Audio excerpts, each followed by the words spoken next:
Вітаю! У мене було декілька днів, щоб побути з цим ноутбуком, тому мої враження будуть тільки про те, що я встиг протестувати за 3-4 дні. Я не встиг зробити багато кадрів з ноутом, бо майже увесь час я займався завантаженням всього потрібного та тестами, тому кадри з ноутом можуть повторюватися. Я замовляв ноут в одному з найдешевших варіантів, який знайшов на Hotline, за 55 860 гривень. Були ще варіанти на 500 гривень дешевше, але я хотів отримати ноутбук у Харкові, щоб я самотужки приїхав в магазин та забрав його. Такий варіант був у магазині Сота. З приємного вони ще роблять якісну гравіровку, якщо ноутбук йде тільки з англійською. До речі, до цього я шукав на і-каталог, і там цей ноутбук з найдешевших варіантів коштував на 1000 гривень дорожче. Тому я рекомендую використовувати ці два сайти, щоб знайти найвигідніший вам варіант. З найголовнішого, що я обирав у фільтрах, коли шукав ноут, це ціна 48-50 тисяч, великий екран не нижче 17 дюймів, мінімум 16 ГБ оперативки, мінімум 8 ГБ відеопам'яті та процесор Intel або AMD з нових поколінь.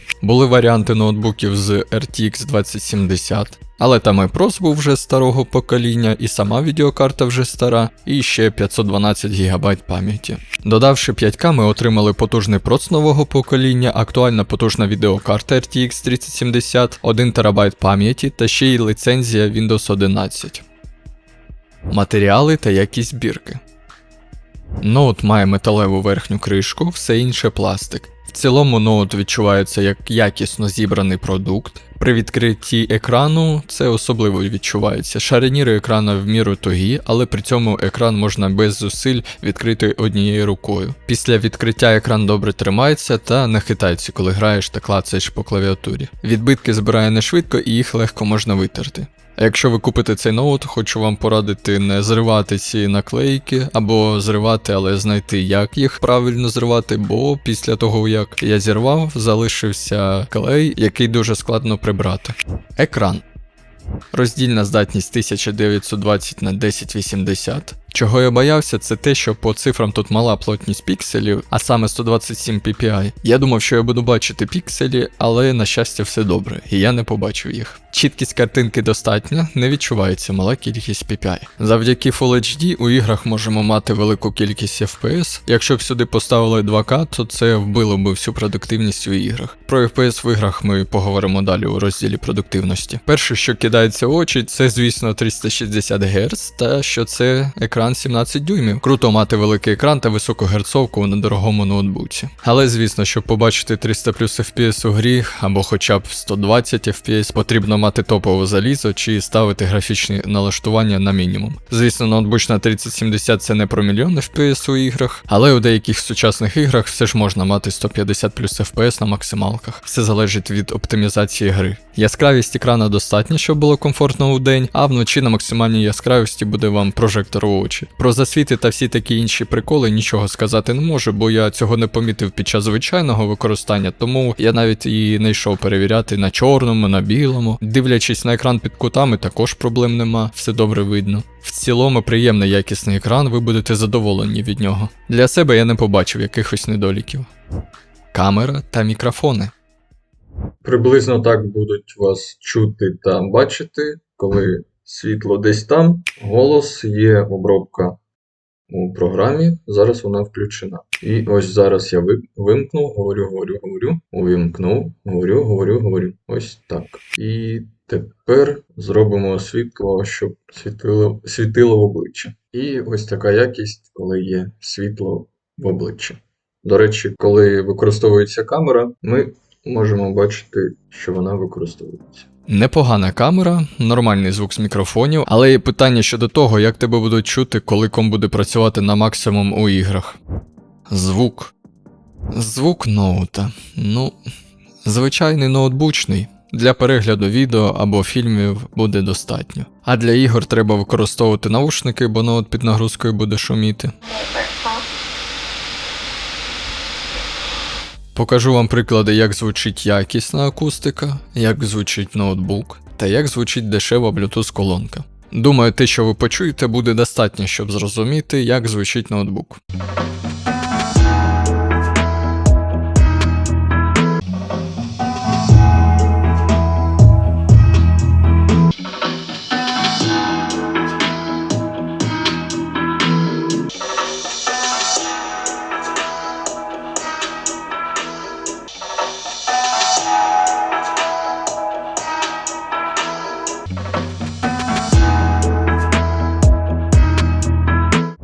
Залізо.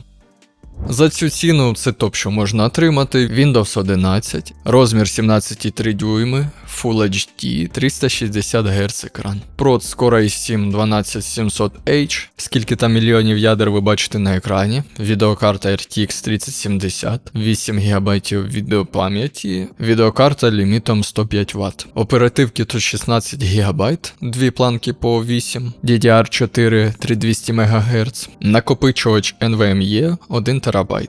Єдине, що тут засмучує, це батарея 53 Вт-години. Але, мабуть, нічого страшного, для перегляду фільмів вистачить, а грати треба буде тільки з живленням. Продуктивність. Ну і найцікавіше залишив на кінець. Якщо ти промотав досюди та не дивився те, що було до, за тобою прийде Порошенко.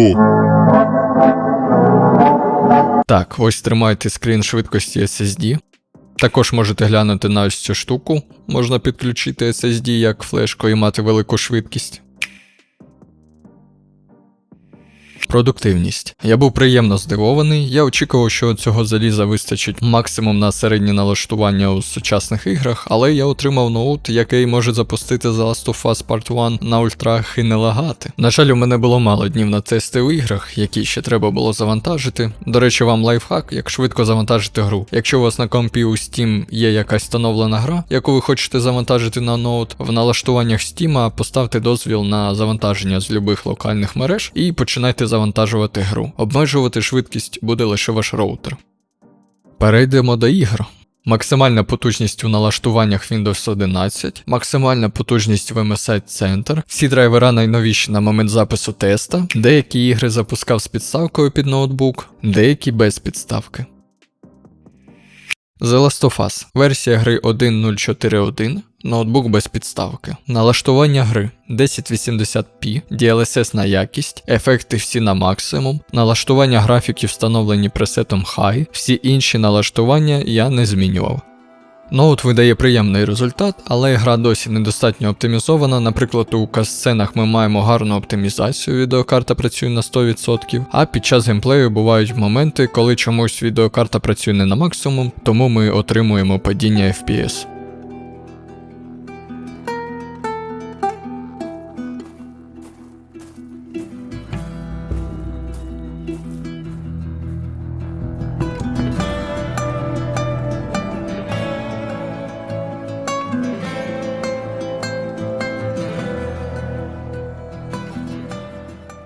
Далі Callisto Protocol, версія гри 5.01, ноутбук без підставки, налаштування гри 1080p, DX12, FSR 2 на якість, рейтрейсінг вимкнуто, всі інші графічні налаштування на максимум. Покажу бенчмарк та реальний геймплей.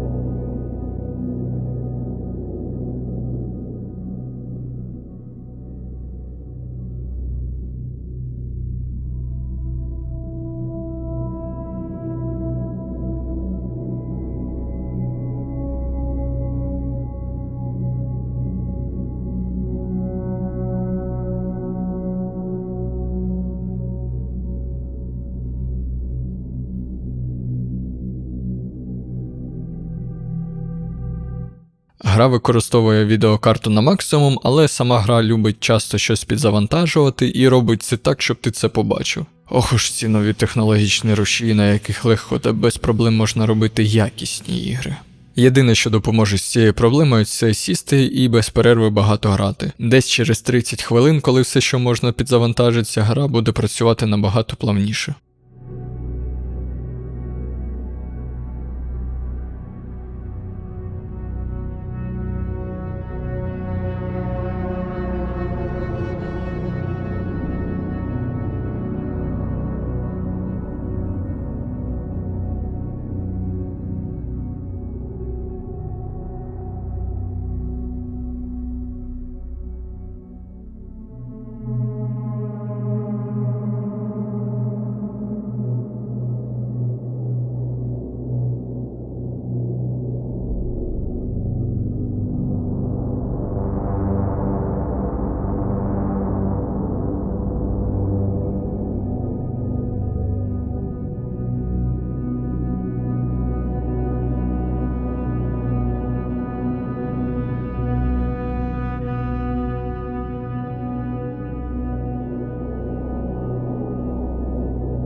Ноут з підставкою без вентиляторів. Не кіберспортивні налаштування 1080p, 100% рендер, 103 кут огляду. Графічні налаштування на максимум DX11 розширений. Все інше, що впливає на продуктивність, я вимкнув. Такі приколи, як захоплення моментів від NVIDIA та запис матчу. Також додам порівняння з мінімальними налаштуваннями графіки.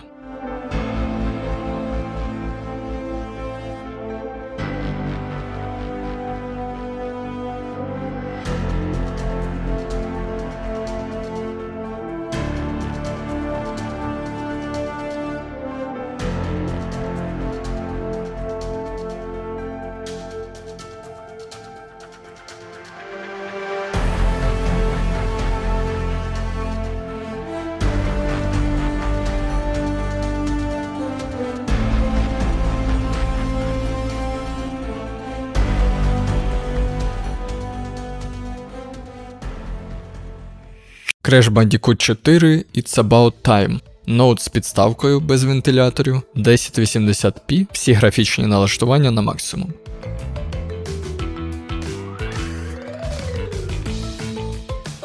Гарний приклад сучасної гри, яка має гарну графіку і на ультра гра видає велику кількість FPS.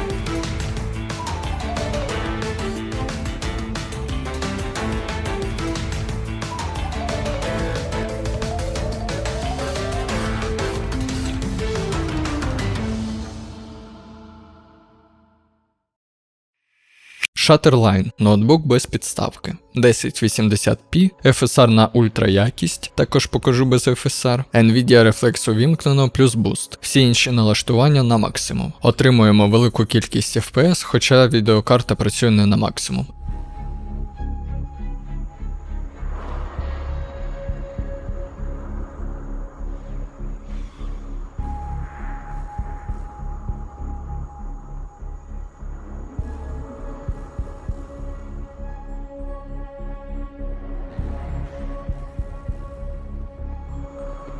Без FSR ми все одно отримуємо відмінний результат без переплати.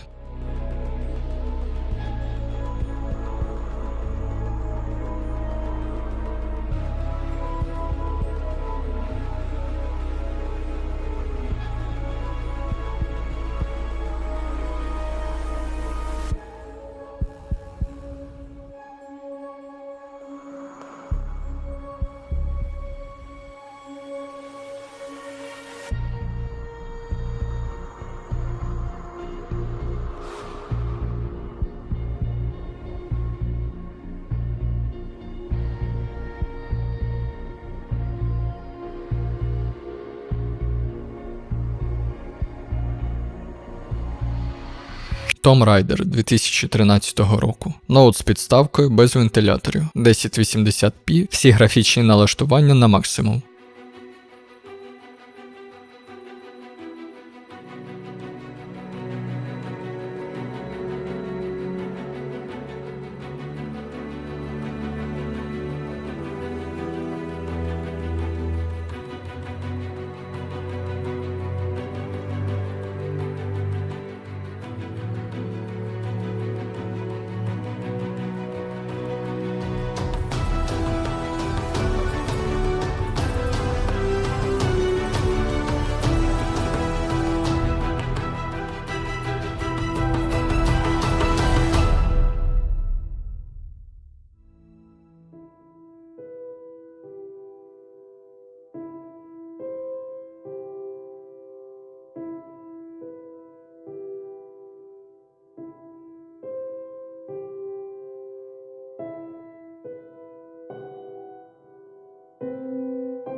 Mafia 2 Definitive Edition. Ноутбук з підставкою без вентиляторів. 1080p, всі графічні налаштування на максимум. На жаль, цей бенч кривий, ви бачите, що FPS дуже низький. Під час реального геймплею FPS тримається на рівні 100 FPS. На жаль, я не встиг записати звичайний геймплей.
Температури.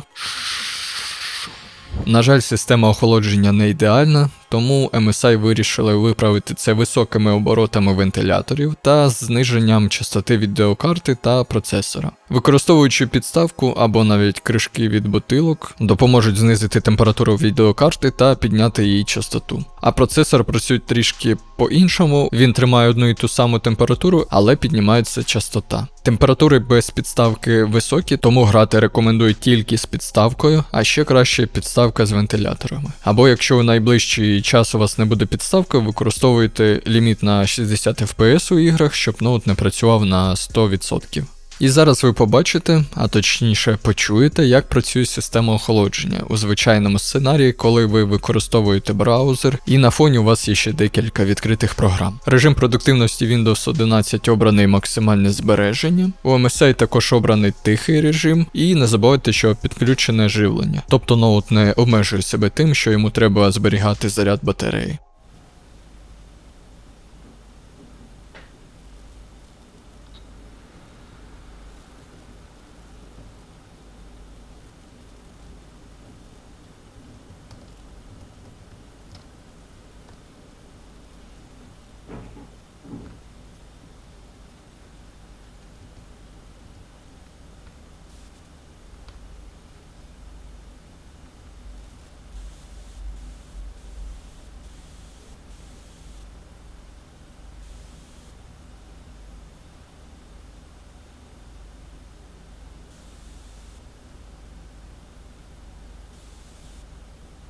Ну і що ми чуємо?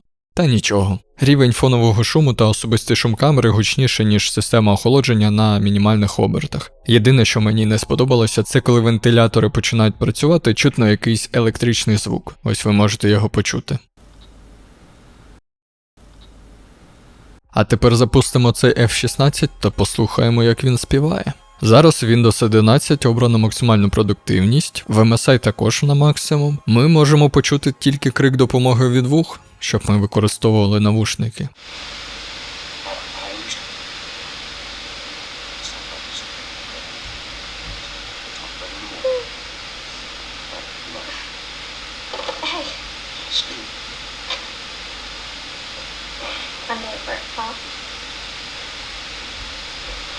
Still doing that. It's late. What time is it? It's way past your bedtime. But it's still today. Please don't let me know I do not have the urge for this. А тепер та сама сцена, але у MSI на балансі. Still doing that. It's late. Crud, what time is it? It's way past your But bedtime. it's still today. Still doing that. It's late. Crud, what time is it? It's way past your But bedtime. it's still today. Тепер зробимо порівняння з іншим ноутбуком, це Lenovo Legion 7. Він дорожче за MSI, має більш потужну версію RTX 3070 з лімітом до 140 Вт. Нагадаю, що у MSI до 105 Вт. Також Lenovo має такі технології, як Advanced Optimus та Resizable Bar, які можуть підняти FPS у іграх. Ще у Lenovo краща система охолодження, це ви побачите по тестам у іграх. Але у Lenovo процесор 11-го покоління. Ось таке залізо у Lenovo. Core i7 11800H, RTX 3070 140 Вт ліміт, технологія Advanced Optimus та Resizable Bar, DDR4 32 ГБ, дві планки по 16, частота 3200 МГц.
Висновки.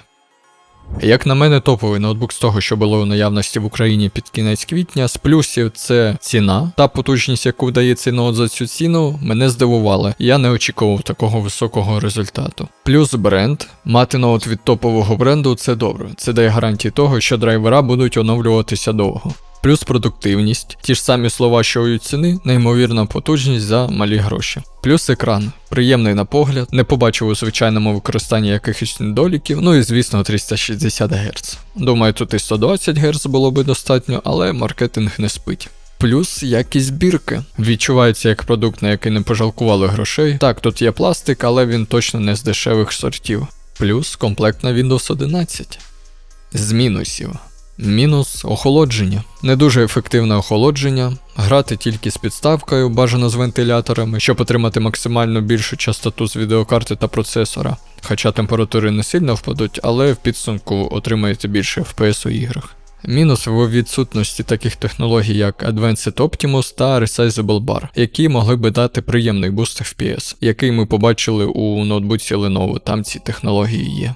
Мінус – звуки динаміків. Це такий напівмінус, бо не існує Windows ноутбука з якістю звука, як у MacBook. Всі інші мінуси, які можуть бути і які я не знайшов, існують лише тому, що це недорогий ноутбук. Тому я не буду дорікати, що тут не 2К екран, що тут корпус пластику та невелика батарея. Якщо ви хочете мати все це, то покладіть на стол додатково мінімум 10К українських доларів.